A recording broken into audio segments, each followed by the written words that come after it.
Be Good to Eddie Lee by Virginia Fleming. Christy glided back and forth in the porch swing, letting her legs dangle. Now that summer was here, she didn't know what to do with it. She grabbed a leaf from the trumpet vine. Across the street, Eddie Lee was sitting on his front porch steps, eating a popsicle.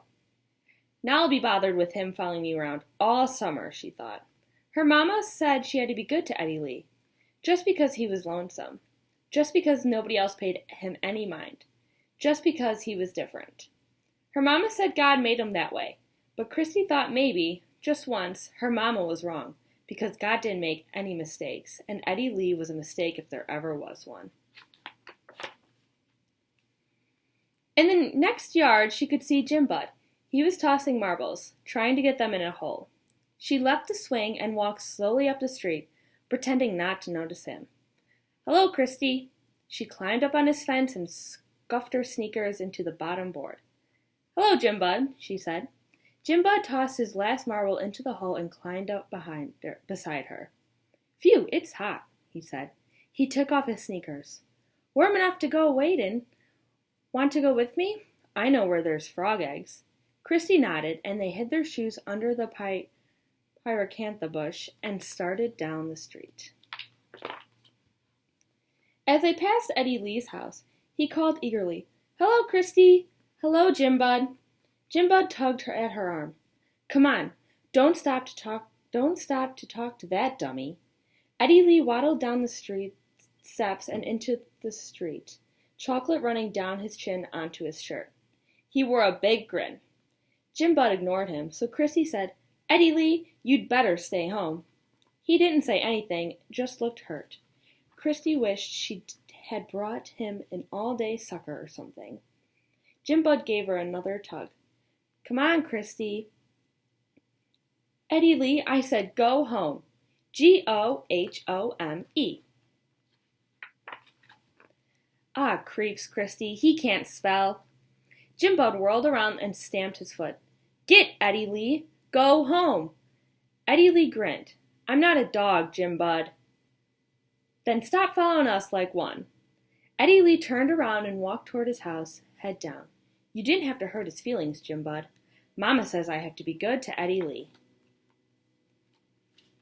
They had to go through the woods to reach the lake. Christy liked the smell of the wet leaves and the trickle of soft ferns on her bare legs. The ground felt hard and cold to her feet. "What's that?" Christy asked. There was an ear-tingling rattle as a belted kingfisher left its perch and flew like a silver streak out over the lake. It hovered above the lake for a second, then, after diving into the water, surfaced with a crayfish in its beak. Jim Bud dipped his toes into the water, testing it. "There goes a fish," he yelled.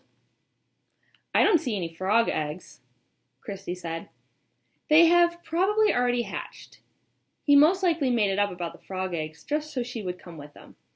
Christy let her feet sink into the bottom sand, and it curled about her toes, like the folds of her downy quilt. Suddenly, a strange shuffling sound came from the bushes near the trail. "What was that?" Jim Bud looked scared. "I don't know." They moved closer to one another and listened. Thump, thump. Christy's heart began to pound. They looked around for a place to run. The tall reeds around the edge of the lake made a quick escape impossible. "Sounds like a monster," Jim Bud whispered. The bushes parted, and the monster came clopping down the trail. It was Eddie Lee. "What are you doing here?" Jim Bud screamed. He looked at Christy and told a whopper. "I knew it was him all the time."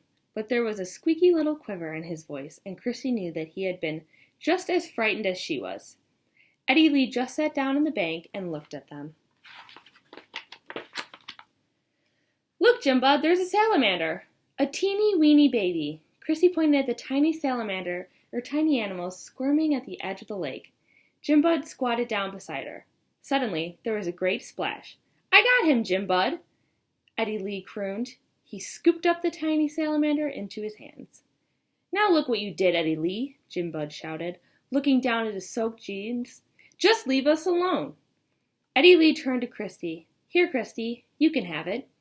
She held out her hands and felt the gentleness as he carefully let the salamander slip from his hands into hers. I still don't see any frog legs, Christy complained as they waded along the edge of the lake again. Beautiful. Behind them, Eddie Lee stood looking out over the lake with his arms outstretched, his almond eyes charmed by water lilies that spread across the water surface like a patchwork quilt. Beautiful. Christy looked up and for the first time saw the lilies. Oh, they are beautiful. Jim Bud, do you suppose we can pick some for Mama? Even one? She could put it in a glass bowl in the center of the table. They're way out in the lake, Jim Bud said.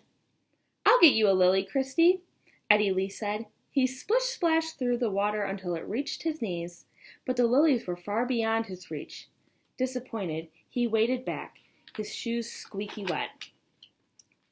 I told you he was a dummy, Jim Bud said. Eddie Lee turned away from them and ran into the woods. Now see what you've done. You've hurt his feelings. Jim Bud shrugged and started off towards the cove side of the lake. Christy followed. They had hardly reached it when a thump, thump. This time they were not frightened. They knew it was Eddie Lee. Thump, thump. Squish, squish. His face was red. He had been running. Come on, Christy. Eddie Lee took her hand and pulled. Where? Come on, I'll show you. She left Jim Bud sitting on the bank and followed Eddie Lee, who was now waddling into the woods. Come on, he called. I'll show you. He led her along a trail that followed the edge of the lake, past beaver-gnawed birches, over roots, and across the gravelly stream. Suddenly he rushed ahead. Here it is, he smiled proudly. There was a wide opening in the trail, and right there in the woods was a miniature lake. Tall grass surrounded the edge. A swamp sparrow trilled from an overhanging branch. The pond lay clear and shadowy in the cool of June afternoon. Floating on the surface of the pond were myriad pink and white lilies. In all the times Christy had come into the woods, she had never seen this pond. She knelt down and leaned over to look into the water. She could see her reflection in the pool. She was wearing a crown of lilies. Eddie let Lee's reflection smiled at her. But he still wanted something. Come on, Christy, I'll show you. He reached for her hand and pulled her with him as they trailed around the little pond to the far end. Look, he shouted, pointing to the still, sun-warmed water. There, clusters of frog eggs were settled on the bottom mud, large, cloud-like jelly masses, polka-dotted with tiny tadpoles not ready to hatch. Frog legs? Oh, Eddie Lee, you are a genius. You found water lilies and frog legs. She bent down and touched the soft, silky mass. The sun shone on patches of it. Some of the tadpoles were moving. We have to find something to put them in, Christy said. Lee's almond eyes slid together and his forehead folded to a frown. No, he said. Yes, so we can take them home in a jar or something. Eddie Lee pointed his finger at her. His words came out slowly, as if he had to think about them first. If we take them home, they will die. The mama frog. Christy, the mama frog. He couldn't get the rest out. We'll be sad, Christy finished. I never thought of that. Well, Eddie Lee, let's go pick a lily for Mama anyways. Just as they got down on their knees to reach for the lilies, there was a plop in the water. The water rippled into circles, one inside another. Eddie Lee pointed to the reflections and laughed. You look funny, Christy. Christy's face in the water mirror was distorted by the ripples. She put her hand to her cheeks to hide the crooked image. That's okay, Christy, he said. I like you anyways. He grinned his wide grin and put his right hand over his heart. It's what's here that counts. The two started back through the woods. Jim Bud, Christy called. The path was filled with afternoon sun. Wait until you see. The end.